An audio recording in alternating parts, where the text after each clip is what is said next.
साम्राज्य, सामान्यांचा असामान्य आवाज। भंगार चोरी प्रकरणात अतिक्रमण प्रमुख जगन्नाथ बनसोडे यांच्या अटकपूर्व जामीन अर्जावर आज फैसला।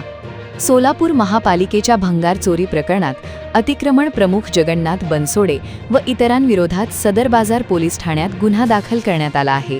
या प्रकरणात अटक टाळण्यासाठी जगन्नाथ बनसोडे यांनी ॲडव्होकेट निलेश जोशी यांच्यामार्फत सोलापूर जिल्हा न्यायालयात अटकपूर्व जामिनासाठी अर्ज दाखल केला होता। सुनावणी दरम्यान बनसोडे यांना खोटेपणाने गुंतवण्यात आल्याचा दावा बचाव पक्षाकडून करण्यात आला। तसेच सर्वोच्च न्यायालयाच्या अर्नेश कुमार प्रकरणातील मार्गदर्शक तत्वांचे उल्लंघन होण्याची शक्यता असल्याचा युक्तिवादही करण्यात आला। चोरी झालेल्या वस्तूंची शहानिशी व कागदपत्रांची पडताळणी न करता घाईघाईत दबावाखाली गुन्हा दाखल केल्याचा आरोपही करण्यात आला।